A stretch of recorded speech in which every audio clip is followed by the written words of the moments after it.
Welcome back. I'm the Dr. Bob Lee from 107.5 WBLS. You are watching Open. Thank you. Thank you for tuning in. Thank you for checking it all out. Our next guest is a former chief of police. Yeah, and she's no pushover. She's former police from the city of Charlottesville, Virginia, and she joins us to speak about the relaunch of the Soft Arm of the Law podcast and how she'll be using this podcast to tackle issues on race, policing, and so much more. So please welcome to the show, Dr. RaShall Brackney. Welcome. Thank you. Thank you for having me. I'm excited. Can I call you Dr. RaShall or Dr. You know, Brackney? they call me Chief B or Dr. B. Still, that's what my Twitter handle is under, Chief B. So at Seville PD. So follow me on that. I'm gonna write it down right here. Chief B. That's what it is. Chief B, tell us more about yourself.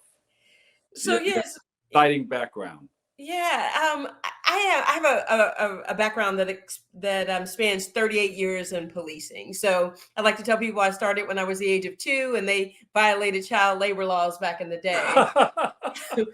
But I came out of Pittsburgh. I grew up in the inner city, actually Pittsburgh, not the skirts of Pittsburgh. When people say they're from Pittsburgh, I'm from a place called Homewood, H-Wood, representing the 15208 up in here. So I grew up in Pittsburgh. I'm one of 6 kids. I've got an older brother, then 5 sisters, multi-ethnic, but I identify as Black and just embrace my Blackness, and have been in policing and now academia for the last 5 or 6 years as I've transitioned out of policing. I am the former police chief in Charlottesville, Virginia. As you know, we just marked the events of the Unite the Right rally this past weekend as the 6th year of that. The former chief of George Washington University Police Department, and I retired after 31 years in Pittsburgh. I was the commander of their major crimes, SWAT, bomb squad, all the other things after my 31 years of rising completely up through the ranks. Wow. That's impressive right there. No, I don't think anybody should mess with you. You know what? If we don't get on one way, the pen, I'm telling you, the doctor pen will get you next. That's right. Put the pen to the paper. That's right. That's right. What inspired you to host this podcast?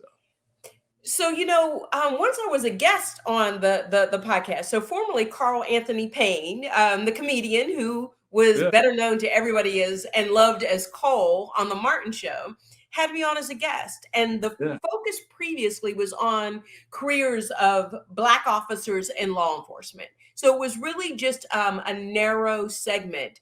And Carl really just wanted to expose America to the human aspect of policing through the lens of Black law enforcement. And at the end of one of our shows, we jokingly said, hey, why don't you come on and co-host with me one day? And next thing you know, I'm getting a call from Mean Old Lion Media, and that Carl and them have asked me to actually relaunch and take over the program. Now, I would like to think it's my abilities, but I think Carl had some gigs that he had to do on the road, and somebody had to pinch it, and that was it. But more importantly, I was going to say the perspective of being in policing for 38 years as a Black woman in this white male-dominated field. I wanted to do it so we could have access. Like we could peel back the curtain and people could really see what was going on in the criminal legal system. Yeah. So what do they want to know more about what you do on this podcast? I mean, a lot of people call in, you get questions. So the questions that I get oftentimes is, how did I survive this industry all of these years, right? And with my reputation not only intact, but known as a reformist, a person who believes we need to dismantle the criminal legal system in its current configuration. And they're like, how did you survive that? And then how do you survive that in a place like Charlottesville, Virginia, when I come there after the Unite the Right rally, where Confederate statutes are being debated and over whether we tear them down, where people have just been killed over these things, where racism is on the forefront of everyone's minds, when people are chanting cops and Klan go hand in hand. And then I'm coming to take over this department. What in God's name made me want to do something like that? Yeah. And the only thing I can say sometimes is we don't pick our paths. That path is ordained for us, and we're led to places and spaces we never thought we would find ourselves. And as a Black woman who's married to another professor from Jackson, Mississippi, this brother and I find ourselves in Charlottesville. And they often want to know about that journey. And now that I'm no longer there, literally because they ran me out, my officers threatened to kill me. There was a lot of racism, misogyny, homophobia, you name it, going on in the department. And so I fired a bunch of white males, disbanded SWAT teams, pulled our officers out of the SRO programs, got rid of all the directed kind of war on drugs programs.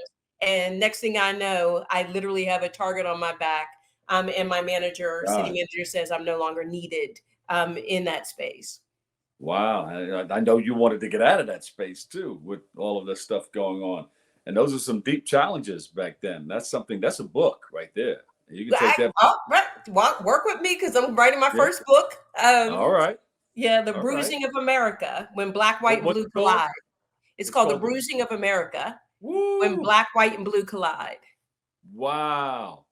Yeah, yes, I can see that on the New York Times bestsellers list. Yes, come on. If you got some producers, work with a sister. Yeah, shucks. Yes. So what are some of the other major challenges? There's a lot of challenges back then. What are some of the other challenges before you got to the point where you had to get rid of a lot of people? So the challenges are around authentically believing that policing is rooted, the institution of policing is rooted in a system of supremacy, right? So educating officers to understand why there is a distrust and a lack of legitimacy in Black and Brown communities when it comes to policing, at least the formal way in which we police.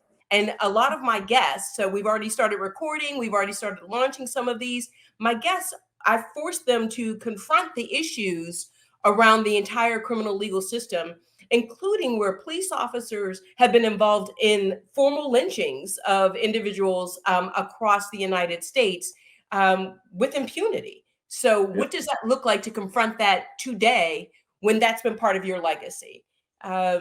And so those have been some extremely difficult conversations, but there are conversations that must be had, and we must literally allow people into the community or into that space and to challenge the system.